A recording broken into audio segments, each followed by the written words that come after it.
Hey,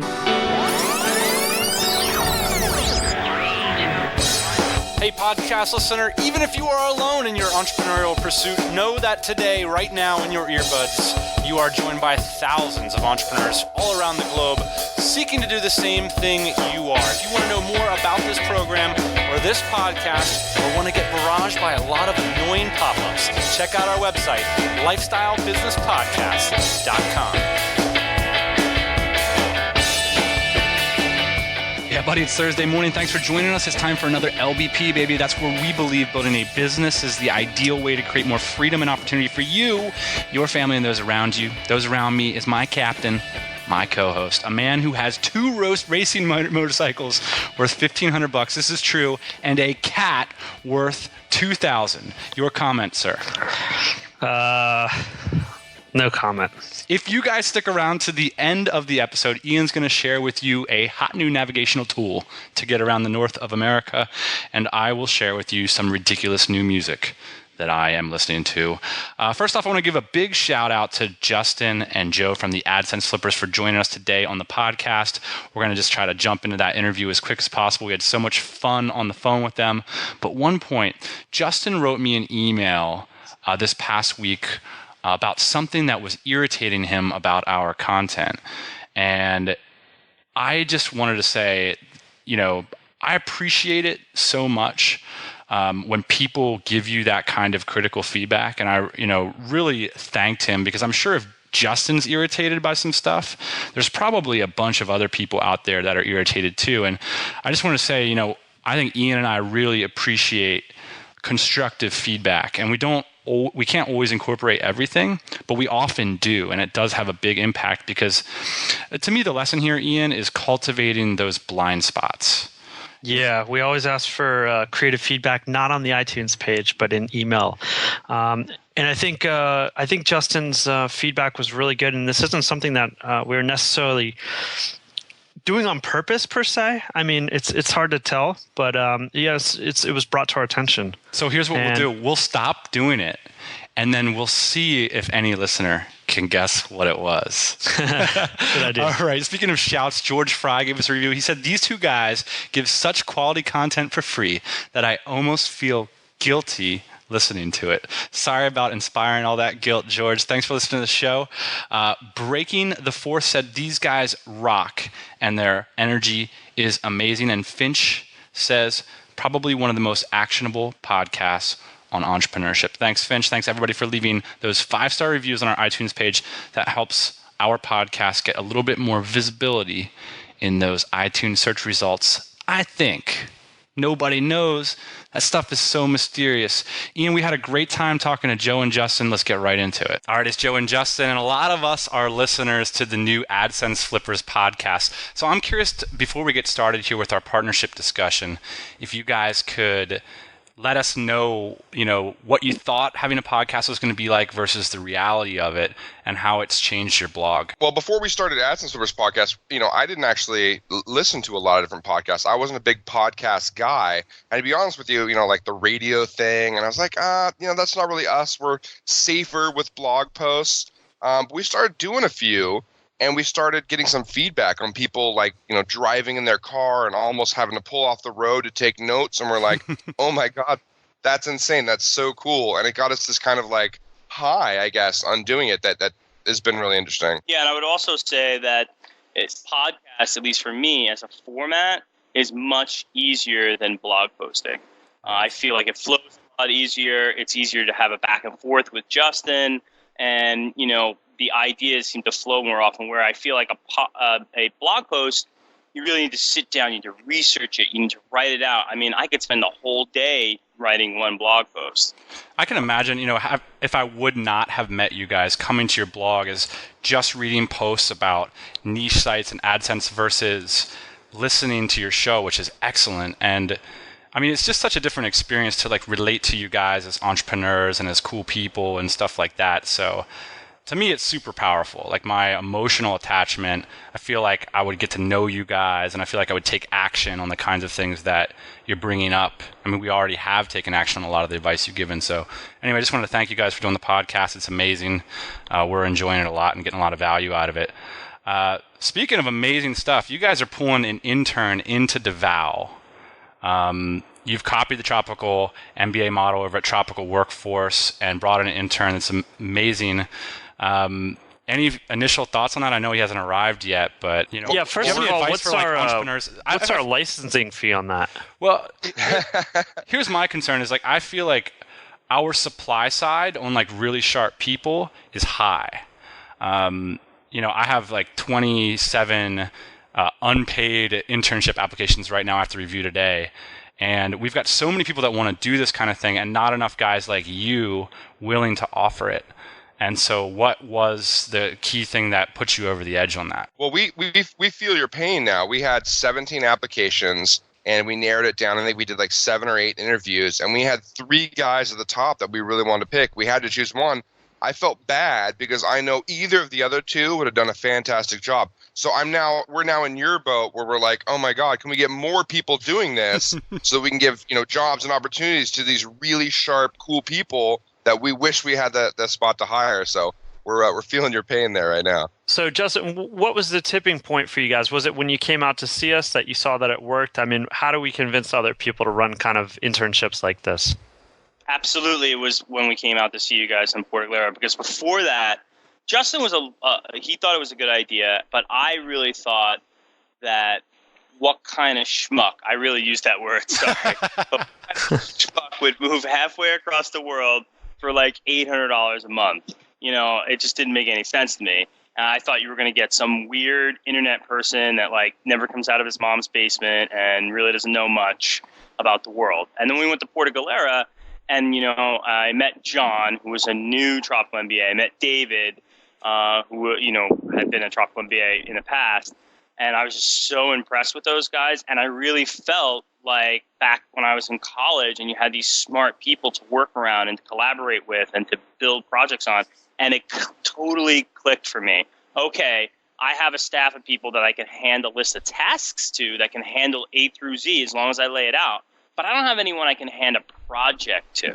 Right. And that's what was holding us back. And that's what I think the internship for us is going to be able to really help us out with our business. Plus, guys, the other thing is you're changing the lives of these people that you bring out. I mean, you're not making a big difference for a ton of people, but over time, you've brought some individuals out here and completely changed their mindset on business, on career, and they're now able to pass that on, bring other people into those types of opportunities, and be evangelists for your brand, which is just amazing.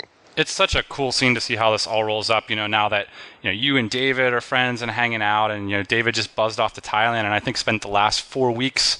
David and I hang out in the same house, but he's off building a link network and I'm writing blog posts, and he doesn't need any direction. I mean, the guy is smarter than I am. So it's a really cool situation to find yourself in and to be able to do that at such the early stages of a business. And it's just fun. It's too much fun. That's the other thing. I don't think people realize how much fun it is. People are often worried, oh, am I going to spend all this time doing delegation, or, will it be too burdensome to bring somebody into my life and to risk, my privacy or whatever. And, yeah. And I had all those worries too, but once I started doing it, I was like, wait a second, this is awesome. We're having a lot of fun here. And so anyway, I'm really looking forward to seeing how it works out for you guys, because my hope is that if it works well for you guys, a lot of people that look up to you will say, well, we're gonna give it a go then too. So speaking of collaboration, cool, and good feelings and taking big risks, let's talk today about, in the meat and potatoes, the building blocks to a successful partnership. And today, specifically, for the most part, we're going to focus on 50-50 partnerships, because that's both what we have experience in. And we've seen a lot fail, seen a lot fall by the wayside, and here we are still standing by the hair of our chinny chin chin. So let me just kick it off with this concept of treating it like a marriage. And I often joke that I can't afford to have a wife, because then I'd be a minority partner. I'd only have 25% because I'm already married to Ian. And I really do feel like we treat each other as a marriage. And maybe before I would have gotten started, I would have been like, it's all business, man. You cut that deal and it's 50-50 between the two of you, and that's just the contract or whatever. And what I found out is that like there's a lot more emotional elements involved, and we really have to treat each other like partners in life, as opposed to just two people who've sort of come across a contract a few years ago. Your Yeah, thoughts? I think that's the point. The one thing is, I think we should put the caveat in is none of the four of us are married. So comparing it to a marriage maybe Great point. a little bit difficult. Fair enough. But the concept is definitely there. And I think, the emotional element to it, it's important that you're in tune with that with your partner, and that you understand when they're not feeling good about something, a decision that you made, or your actions or something like that, and you're able to talk about it with them, and not just make it all about business. It shouldn't be, it's not a game. There's no winners and losers. It's truly a partnership in that you're both trying to win the game together. Plus, there's also the makeup sex, which is always good, right? Let me ask you guys a question. We have this idea about partnerships that you should have similar financial goals and almost similar lifestyle goals. Do you think it can work out between two people that have radically different bank accounts or radically different asset levels? How have you seen that work when it comes to these sort of 50-50 style, let's go at it together kind of deals? Well, I think I can handle that one. I think, when you say radically different, I think you wouldn't want to get into bed with a partner that was a millionaire and you only had $10,000 in the bank. But I think it could work, if your partner had a bit more than you in the bank and maybe had successful deals before, but you don't. I think that's okay. But where it's more important is definitely the goals, especially lifestyle goals and money goals. Because if that's not in tune, it's absolutely not going to work. Yeah, your roadmap for the partnership will be completely different if you have different goals or different levels on what you consider successful. You may be way more aggressive than your partner because you have a shorter time frame where you need it to work out, whereas he's in it for the long haul and incremental, increases. So that can really change your path to how you get to where you need to be, and ultimately where you need to be is, right? Yeah, I think that's true. And Dan and I have very similar lifestyles, and you two obviously have very similar lifestyles too. You live in the same house, and I think you're exactly right to say, time span. You kind of got to have the same idea about how long things take and what you want to amass in that amount of time. If I want to go out and buy a house, I'm going to have very different kind of objectives in terms of what my bank account needs to look like versus Dan. And so I think it's good to stay on the same page with those things and constantly having those conversations in your partnership. I wonder this. If your goals and where you see yourself is slightly different when you get into the partnership, especially if it's a pretty close partnership, then I think maybe those goals realign a bit. So they don't have to be the exact same starting off. I think that'd be a really hard requirement to get into a partnership, but you have to be willing to adjust. Just like a marriage, you have to be willing to adjust your goals and what you expect out of it to match the other person and come up with kind of a combined goal set for the business. So one approach we've taken, and this is our third building block to a successful marriage model partnership, is Ian and I have created an exclusivity deal. And basically, when we combined all of our businesses, it was probably in January 2010, like we sort of had a reorganization. We bought out a partner, and we basically took all of our assets that were on the side and dumped them in the middle and said, this is all 50-50 now, and everything else that we do going forward is going to be so as well until we create an exception or change the deal.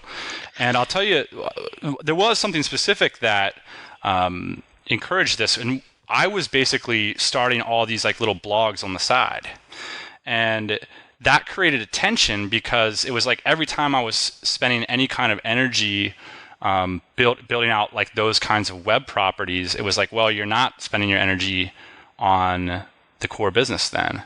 And that became a real issue for us as we were trying to get more aggressive about growing things. And one of the things I like about the exclusivity deal is it really allows your partner to participate in your like exploratory dalliances, right? So like if I want to like run off and like spend a whole weekend building an offshore blog about offshore business, and I'm really excited about that, I know while I'm doing it that Ian automatically owns 50 cents on the penny of it. And I don't know. Something about that is comforting to me, and so far it's worked well for us. And you also know that there's diversification coming up, and I think we're going to talk about that down the line here. But we're diversifying in a way. And so, a little story about myself when I first moved to California. I did the same thing actually with my good buddy. Is we both worked the same job, so we were both valets, and then we also both worked at the same restaurant. And we would just switch off shifts. So it's like one of us would show up to the job, depending on who felt like valeting and who felt like working at the restaurant. But it worked out really well because we had some freedom and flexibility, and then we also were able to kind of pool our money together and kind of work towards a common goal. What do you guys think about this exclusivity arrangement? Justin and I are pretty tied together, but we don't have an exclusivity arrangement. And I have to say that if Justin did go off and work on something on his own, I would be a little hurt. But I've tried to get over that and say, he probably needs that freedom. But I understand where you're coming from, Dan and Ian. It would definitely grind my gears a little bit. But what I've allowed Justin to do is given him a budget to work within the AdSense Flippers and TriBPO corporations on his own projects that may or may not succeed. So we had actually, we talk all the time about how we had a little fight or whatever about what we should do with AdSense Flippers. Should we sell sites or should we just, dump more of our own money into the business? And it was bigger than a small fight. I mean, it was at the point where I was so, adamant about doing it that I told Joe, I don't care if you don't want to do it. That's fine. I'm going to do it myself. I'm going to build a bunch of sites. I'm going to build a team on the side, and I'm going to work on that. This is when you guys came to Bali and you were sleeping in separate beds. Is that correct? No, this is before. This is probably in March that we had this issue, and so this is when we're hammering this out. And obviously Joe was a little frustrated with that, more than a little probably. But he, for a couple of reasons. One, he said, "Wow, if it works out, I'm going to feel like a dumbass for not investing in it myself and getting involved." And the other thing is that he might end up spending too much time on the side stuff and not be focused on our business. And so, that we ultimately worked that out. But we never did work out the exclusivity thing, which right now we're so busy, I couldn't spend any, waking moment on side projects. So that isn't even an issue, but that may come up again unless we do resolve that. So. I think go ahead, Joe. I'm sorry. Yeah, no, I think how we resolved it, it's important that this point be driven home, is that Justin's working on something called Niches for Charity right now, which, I'm not doing any work on. And yes, it's a brand building idea and it's a great idea by Justin. But basically we've set aside some money from the company that he can go ahead and work on that project. So I've given him the freedom to go ahead and work on his own ideas, like I said, that may or may not be revenue generating, but are at least within the corporate umbrella. Right. Yeah. For me, I really like the emotional padding that it allows us. So on the other side, it's kind of like we're partners in crime, even if, so Ian ran off maybe a couple months ago and made this ridiculous car website that we've been arguing about for months, but he just had to do it. He couldn't help himself. He must have had a beer or something. He's like, screw this guy. I'm going to do the WordPress install. And he put it on the wrong server and all this stuff. And I just I woke up in the morning and I was like a big eye roll, But the really cool thing about that is Ian's super passionate about this car idea. He wants to do it. He wants to get off the ground. And I know that we're in that together regardless. So I have a 50% stake in that site, and that's my baby too. That ridiculous car site is now part of what we're doing because, he's insistent upon that. So it's kind of cool that I woke up that morning and even though I was a bit frustrated, I knew that we were in it together. Regardless. Well, it lets you chase after riskier stuff. I mean, if you're only doing what both of you agree on is kind of a safe move for your business, your partnerships becomes homogenized, right? So It's good to be able to go after the risky, passionate stuff. And if it fails, you come back to your partner and you're like, oh, well, it didn't work out. He's like, oh, it's fine. We'll find another one. And you have to have that, emotional agreement where, it's cool, no big deal. Let's talk about the fourth building block. That is imagining yourself operating the business on a day-to-day basis at hypothetical success points. So I know my bullet points are awfully complicated, but when I was talking about originally Ian and I had a partnership that didn't work out. And the feedback I got from a very successful entrepreneur was, well, the problem that you guys had is that you never planned for success. You never imagined what it would be like to have the kind of business you were trying to build. And he was dead on, because I remember the fantasy that the three of us had in our minds. We thought that Petco was going to give us $1 million check and that we were all going to be awashed with cash. I mean, I literally, that was it was in my mind. I was like, we are going to make a big sale and we're all going to have a bunch of money. Who's laughing over there? I wish somebody laughed at me earlier. It was adorable of us. I mean, we actually thought that that's how a business would run, like, you know. And I think the strategy that I would advocate is a simple one, which is imagine what that operation would look like once that $1 million check comes in. Like, well, how many employees do you have? Like, what role are all the partners playing? Is there a potential for resentment in that situation? And of course, we should have seen it. But, you know, in the way that we had set up our organization to have, at the time, we had a 30% silent partner. There was just too much resentment on all fronts built in, and there was no way that that kind of partnership could succeed. Well, here's an interesting point that Joe and I have had in multiple business ventures that we've had, where we get the business going, we get it up and running, and we find some success, and then in the past, it seems to be a recurring theme, we don't capitalize well on that success. And that's been a problem for us. We were just talking about this the other day, actually, and we're really hoping we can break the cycle there with what we're doing now. But that has been a recurring thing that's been a really negative one for us in the past, right, Joe? Yeah, I would say taking the success to another level more than just capitalizing on it. Like, yeah. AdSense Flippers is going to have a huge month in January. I can't wait for the income report to come out. But I want to know how to take that and make that an every month occurrence, and then double that. You know, that's what I think in our past we haven't been successful at. Right. But the good thing is that Justin and I, we have a history together of failed businesses and successes working together. So I think that made it a little bit easier for AdSense Flippers, because we knew that there was going to be a lot of groundwork there, employees, costs. Yeah, someone's not going to hand you $1 million, that kind of thing. Because we had that trials and tribulations before. Is there any point when you guys get nervous about publishing those income reports? Have you thought about like that? Like, let's say 24 months from now, you guys have like a $500,000 a month. Are you thinking twice about putting that up on the blog? We've seen people shut down. Like Spencer from Niche Pursuits used to do income reports, and he's really backed off. His first step was he stopped. He didn't include income from Longtail Pro, which is keyword research tool. Sure that's blowing up right now. Yeah. Oh, he absolutely killed it. We were trying to hammer him for numbers, and he wouldn't give it to us. But he did give us some ideas, and it's off the hook. But then he stopped doing income reports overall and just focused on a couple of niche sites that he created in 1 month. So I'm not sure why he backed off the overall income report, but I see where that could cause issues. Like for one, no one knows for sure that it's real. I mean, we put up some data and stuff, but that could all be faked and photoshopped or whatever. So it's kind of irritating to know that it could be fake. I think when you look at people that do income reports, that's interesting and it may be motivating, but then you have to look at like what they're putting out and see if it's legit. I mean, are they putting the secrets on how they made their money behind a paywall?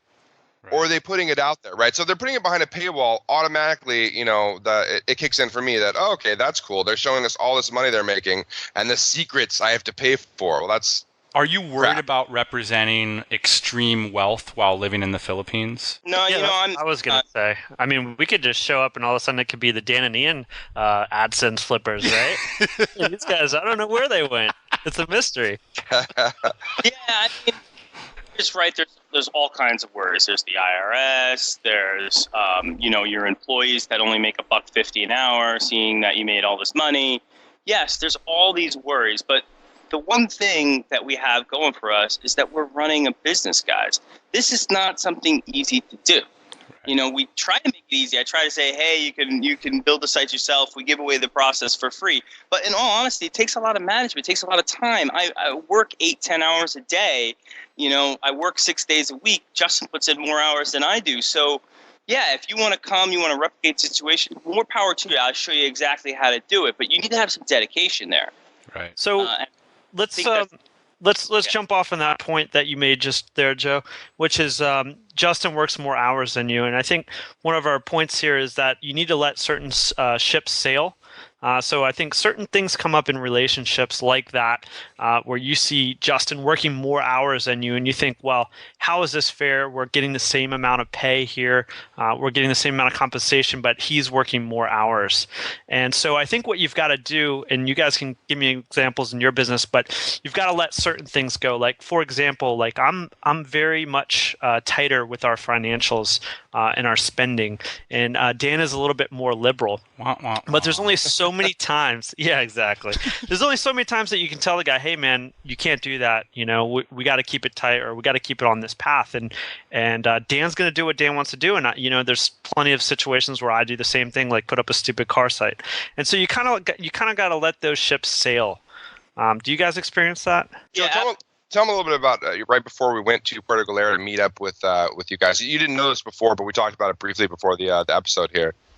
Yeah, and one of the things that Justin and I were fighting about, we were having a deep argument about before we came to Puerto Galera and met you guys for the first time, was the division of labor, especially when it came to AdSense Flippers, because before we got there, Justin was putting in a lot more time than I was, and it wasn't fair. But I think what you're trying to say, Ian, is important, is that there's an ebb and flow in any relationship, whether it be a marriage or whether it be a business partnership, where sometimes one person's going to do more work than the other.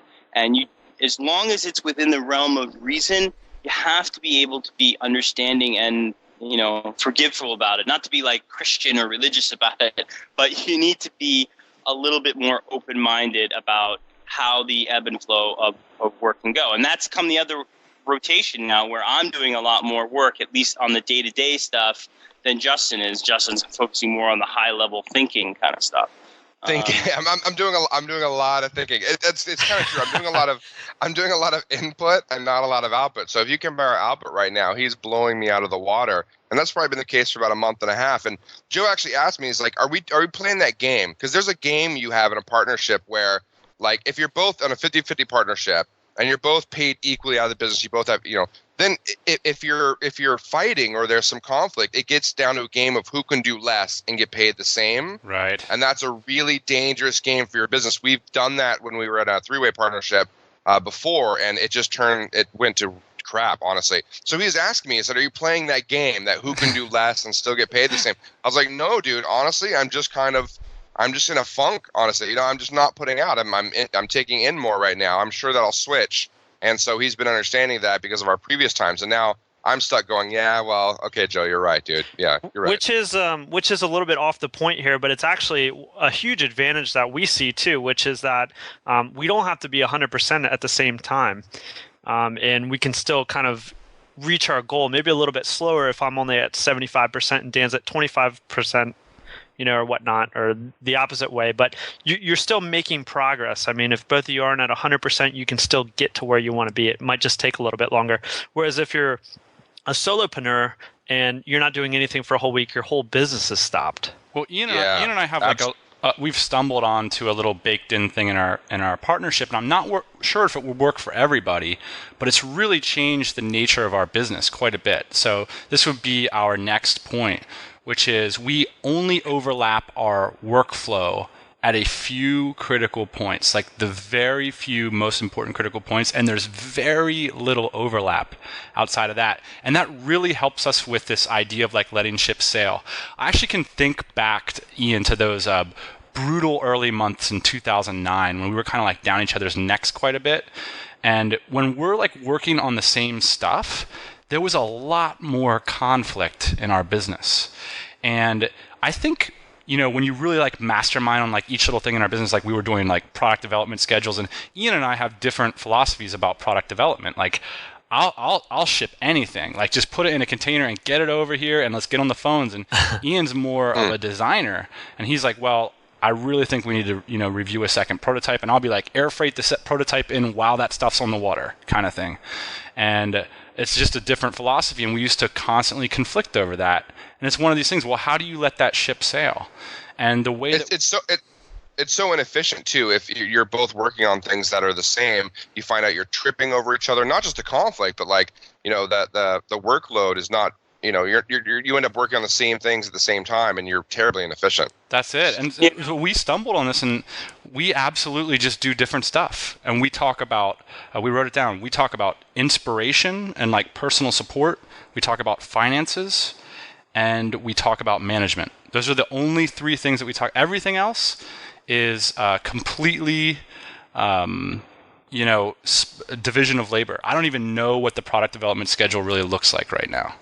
So how does that work out for you guys? Well, we do have a division of labor for sure. I think we've had more overlaps in the past, and it's as the ball of wax has gotten bigger and bigger, especially with AdSense Flippers, we've dedicated more of our time to exclusive tasks. But I do want to put the caveat in that I think it's good to have an idea of what your partner is doing, at least so that if, knock on wood, he's out of commission for whatever reason, you know how to run that part of the business. Right. So at least you can fumble your way through it. Yeah, I mean, when you split up too much too, when you're doing too much on the side, it starts to you kind of lose some direction. So we make sure we bring it back together, especially when we're talking about strategy, goals, and so we kind of have a nice roadmap there. Otherwise, it's kind of like, what are you working on? And you forget. So we've gone that way, yeah.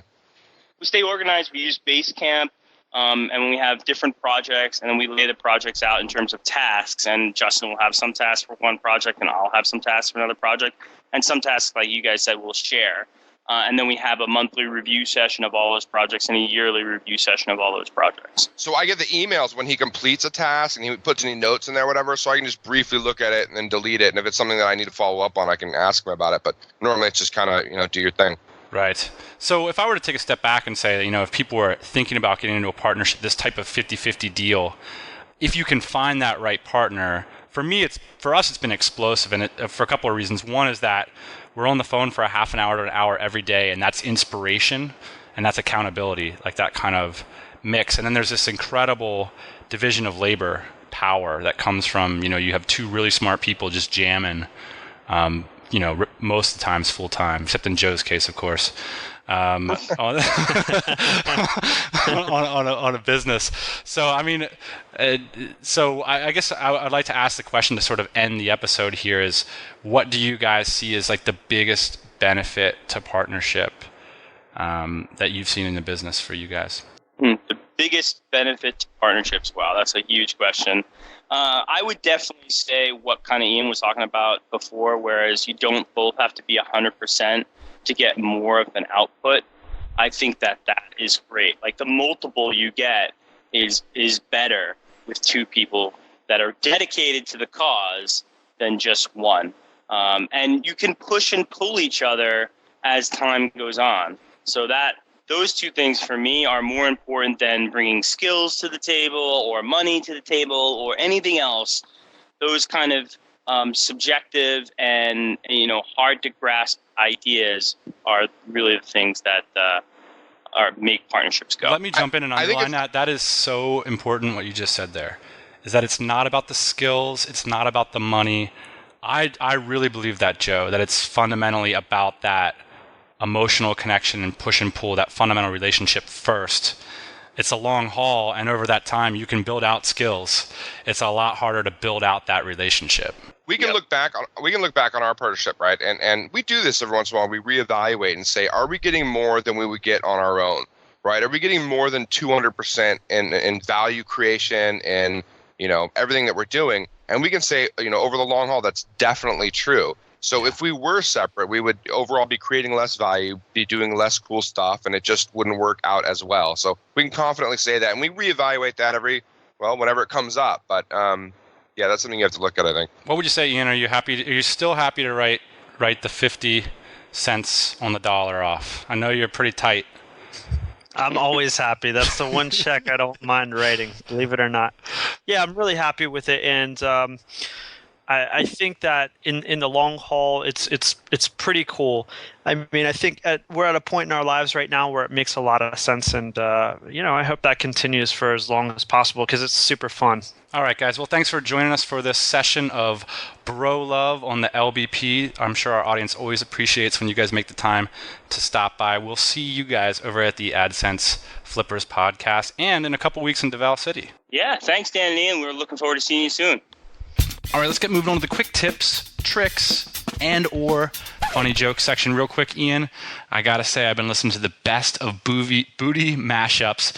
Louis Q and Alyssa Doucette put that stuff on my plate, and I'm just loving mashups. I don't know what it is about them. They keep me motivated. They're really high energy, and they're mix-ups of like pop songs that you know from your past. And there's something kind of like weirdly nostalgic about it when there's like a Lady Gaga song and a Bob Marley song mixed together. It's got a weird nostalgic quality that I enjoy as well. The first time I started getting into this stuff was a few years ago. I think it was like 5 years ago. It was a DJ Z-Trip. I don't know if you've checked him out yet, but he was into that stuff. I don't know if he still does it or not. But when I first heard it, it was always presented to me as kind of a kitschy joke. You know, like, look, it's Britney Spears and the Rolling Stones kind of thing. But now I'm actually seeing it as a real art form. Like when you combine these, like the kind of the ambiance of, this is real. Yeah, I'm not being overwrought here. There's an ambiance to something like a Bob Marley track. And then when you combine that with something that's modern, something new emerges that's really cool. And so, yeah, I'm really hip to mashups. Now, you've got something useful to share with the audience. Please do that. It's only useful, actually, I think, if you're in North America. But as a lot of you know, the iPhone is great at a lot of things, but one of the things that's really lagging is the Maps. I feel like the Maps is an application that was pretty astonishing when the iPhone first came out, and then now it's like the most outdated thing on the iPhone is the apps.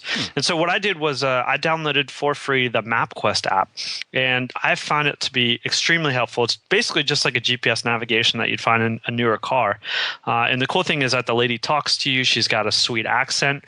And if you're listening to Pandora or your iTunes, it will actually interrupt it to give you directions. I have noticed that it's a tad bit annoying, like turn left, it'll tell you like 3 times. I don't need that many times for it to tell me, so I haven't figured out how to tone that down. But very helpful app for North America. I use it exclusively now instead of the iPhone default maps. So that is the MapQuest app, and it is free in the App Store. Oh, and it's amazing that MapQuest has done anything cool. That's mean. That's unfair. I mean, what have I done? I've done nothing. I'm gonna get off of this podcast and I'm gonna go try it and do something significant. We hope you do too. We love your emails, comments, tweets, anything. Throw them our way. Thank you for joining us every Thursday morning. It's the best hour of our week. We'll see you guys next Thursday. Booyah. Hey everybody, thanks for listening. Don't be shy. We've got a mailing list, lifestylebusinesspodcast.com. Go there, get yourself signed up, and we'll keep you up to date on everything